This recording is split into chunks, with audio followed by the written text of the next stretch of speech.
Mummy papa મારા ઘરેણાની ચોરી થઈ ગઈ છે. શું ઘરેણાની ચોરી થઈ ગઈ છે? પણ એ કઈ રીતે બને? તિજોરીની અંદર લોક મારેલો છે.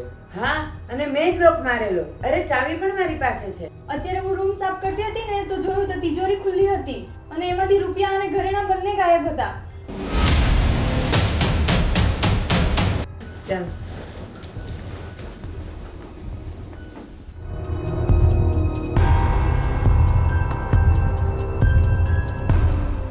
આમાં 15 તોલા હોનું અને 50,000 રૂપિયા રોકડા હતા. કોણ હાથ મારી ગયું? હે ભગવાન, આ શું થઈ ગયું? મારા અને વહુના ઘરેણા ચોરાઈ ગયા. આપણે તો બરબાદ થઈ ગયા.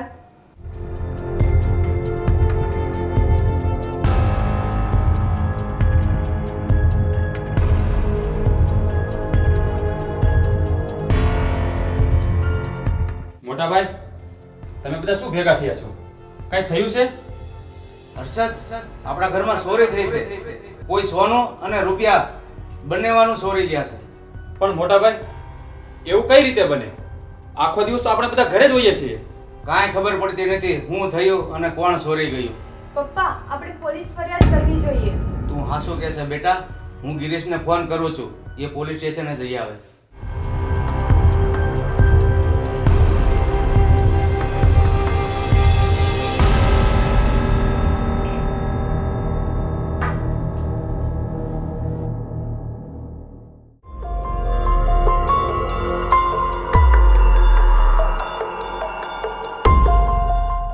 ગિરીશ, તે પોલીસમાં ફરિયાદ કરી કે નહીં? હા પપ્પા, મેં પોલીસ ફરિયાદ કરી દીધી છે અને પોલીસ તપાસ શરૂ પણ થઈ ગઈ છે. પણ પપ્પા, મને એ નથી સમજાતું કે તમે અને મમ્મી આખો દિવસ ઘરે હોવ છો તો પણ ચોર આવી કઈ રીતે શકે આપણા ઘરમાં? પણ એ તો હું હવારનો વિચારું છું, પણ કાંઈ સમજમાં જ નથી આવતું. આ પહેલા તમારી ચેકબુકમાં તમારી સાઇન કરેલો ચેક પણ ગાયબ થઈ ગયો હતો અને એ પણ 1 લાખ રૂપિયાનો. હા, એ દિવસે પણ અમે આખો દિવસ ઘરે જ હતા. તો પછી ચોરી થાય કઈ રીતે? નક્કી કઈ ડાળમાં કાળું છે. એટલે તું કહેવા શું માંગે છો? પપ્પા, આપણા ઘરમાં જ કોઈ એવું છે જે આ કાળા કામ કરે છે. અરે, આ તું કેવી વાત કરે છે? તારા કાકા તો આંધળા છે, એ તો જોઈ પણ નથી શકતા. અને બિચારી નેહા, અરે એ તો પૂછ્યા વગર પાણી પણ નથી પીતી, તો એ તિજોરીના હાથ કેવી રીતે લગાવે? મમ્મી, તમે ગમે તે કહો, કઈ ગડબડ છે. ચોર તો ઘરમાં જ છે.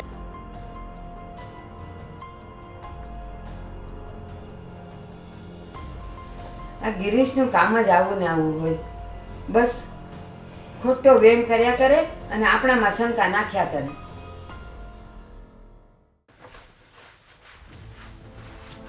નેહા, મારે તને એક વાત પૂછવી હતી. હા પૂછો ને. તે તો ઘરેણા અને રૂપિયા નથી લીધા ને? અને જો લીધા હોય તો મને કહી દેજે.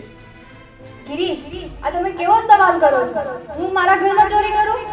હું તને એમ નથી કહેતો કે તે ચોરી કરી છે. હું તને એમ કહું છું કે તે લીધા નથી ને. શું તમને મારા ઉપર વિશ્વાસ નથી? હું તમને એવી લાગુ છું? જો તું ગુસ્સે ના થઈશ. હું એમ કહેવા માંગુ છું કે મમ્મી અને પપ્પા આખો દિવસ ઘરે જ હોય છે, તો પછી એ શક્ય નથી કે કોઈ બહારનો માણસ આવીને ચોરી કરી જાય. અને એટલે જ આ ચોરી કોઈ ઘરની વ્યક્તિએ કરેલી છે.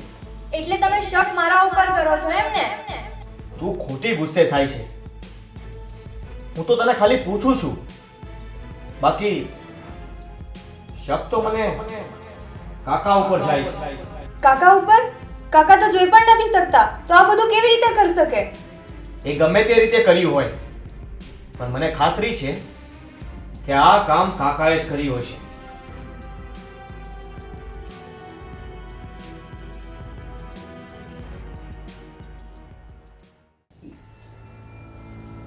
આવો બેટા ગિરીશ, બેસ. કાકા, તમને કઈ રીતે ખબર પડી કે હું જ આવ્યો છું? તમે કઈ હાલતા તો નથી ને? અરે બેટા, એ તો તારા પગલાના અવાજથી ખબર પડી. ક્યાંક એવું તો નથી ને કે તમે જોઈ શકો છો? અરે બેટા, શું મજાક કરે છે? આખા ઘરને ખબર છે કે હું જોઈ નથી શકતો. જ્યારે મારો એક્સિડન્ટ થયો ને ત્યારે મારી બંને આંખોની રોશની જતી રહી છે. એટલે જ તો હવે ભાઈ ભાભીના સહારે જીવું છું. સહારે જીવું છું એનો મતલબ? બેટા, મારા બાપુજી જ્યારે ભાગલા પડ્યા ને ત્યારે અમને બંને ભાઈને બધું અડધું અડધું વેચી દીધું હતું. અને એ પછી હું જ્યારે મુંબઈ ગયો ને ત્યારે રસ્તામાં મારો એક્સિડન્ટ થયો હતો. અને એક્સિડન્ટમાં મારી બંને આંખોની રોશની જતી રહી હતી. અને પછી તમારા બાપુજીએ બધી પ્રોપર્ટી મારા પપ્પાના નામે કરી દીધી એમને? હા બેટા, કાનૂની નિયમ પ્રમાણે અંધ વ્યક્તિ બાપુજીની પ્રોપર્ટીનો હકદાર ના ગણાય. એટલે તમે પ્રોપર્ટી હડપ કરવા માટે આ ચોરી કરવાનું શરૂ કર્યું એમને? ગિરીશ, તો આ શું કહેવા માંગે છે કે તિજોરીમાંથી ગાયબ થયેલા ઘરેણાં અને રૂપિયાની ચોરી મેં કરી છે એમ? એવું હું કહેવા નથી માંગતો, પણ મને તમારા ઉપર શંકા છે. હરામખોર, તું મારા પર શંકા કરે છે? તારા કાકા પર? તને ખબર નથી કે હું આંખે જોઈ પણ નથી શકતો? તો પછી હું ચોરી કરું? હમણાં તારા પપ્પાને કહી દઉં છું કે તમારો છોકરો મારા પર શંકા કરે છે. કાકા, તમારા ચહેરા ઉપરની ગભરાહટ જ કહે છે કે આ કામ તમારું જ છે.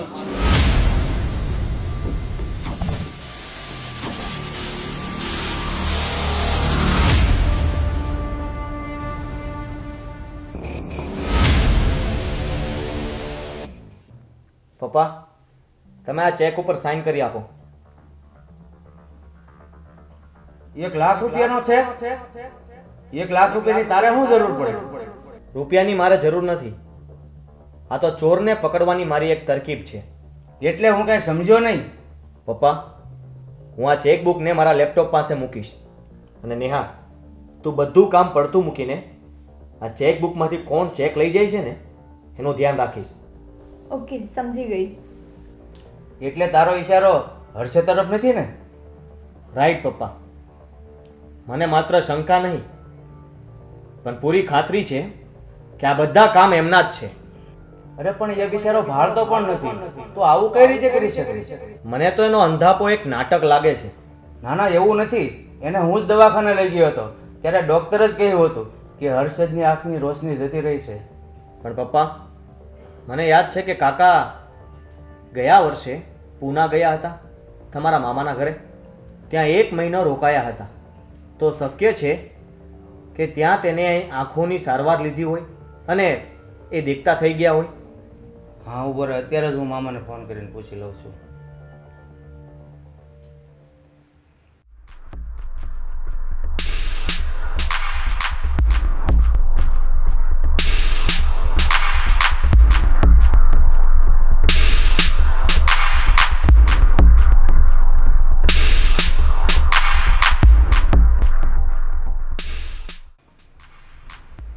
શું કીધું મામાએ? તારી વાત સાચી છે ગિરીશ.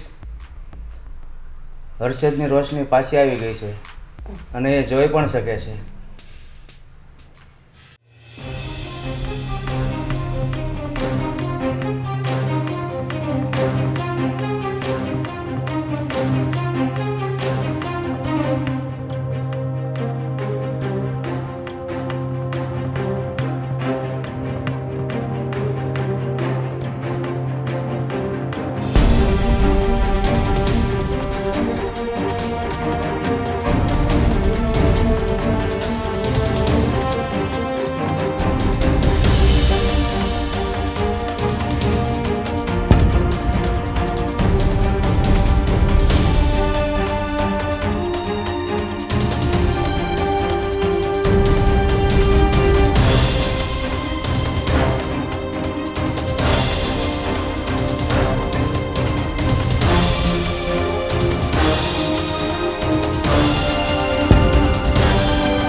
ચલ અત્યારે જ ગિરીશને ફોન કરી દઉં.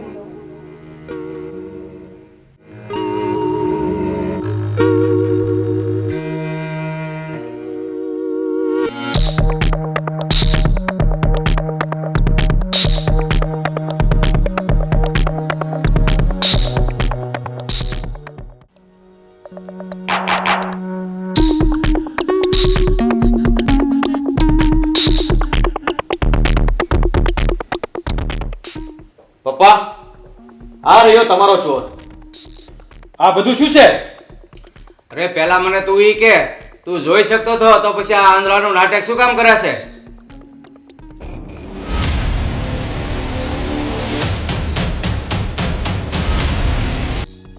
એ તો હું તમને કહેવાનો જ હતો. પણ ક્યારે? ઘરમાં પૂરો હાથ સાફ કરી લે પછી.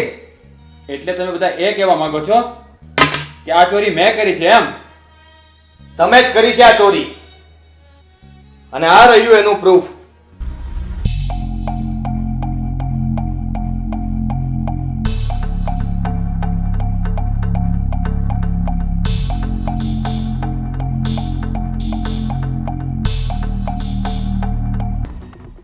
મોટા ભાઈ, મને માફ કરી દો.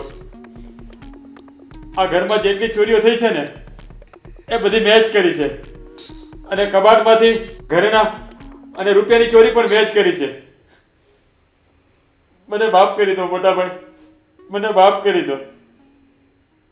હર્ષદ, તું મને એ કે તારા જ ઘરમાં, આપણા જ ઘરમાં તારે ચોરી કરવાની શું જરૂર હતી? શું ખોટ હતી તને?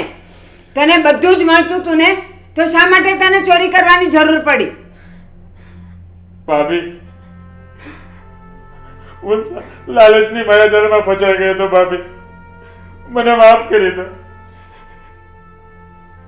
શેની લાલચ? શું લાલચ હતી તને? જ્યારે ઓપરેશન કરાવવા ગયો ત્યારે મેં મારી આંખોની સારવાર કરાવી લીધી હતી ભાભી. પણ પછી મને એમ થયું કે હવે હું જોતો થઈ ગયો છું, પણ મોટા ભાઈ હવે મારી પ્રોપર્ટીનો ભાગ મને નહીં આપે, એટલે મેં આ ચોરી કરવાનું ચાલુ કર્યું. અરે એક વાર તો તે ભાઈને ને ભાભીને કહી જોયું હોત, મળી જતે તને તારો ભાગ. પણ આપણા જ ઘરમાં જેમાં ખાય એમાં જ છેદ કર્યો તે. બધાનો વિશ્વાસઘાત કર્યો છે તે.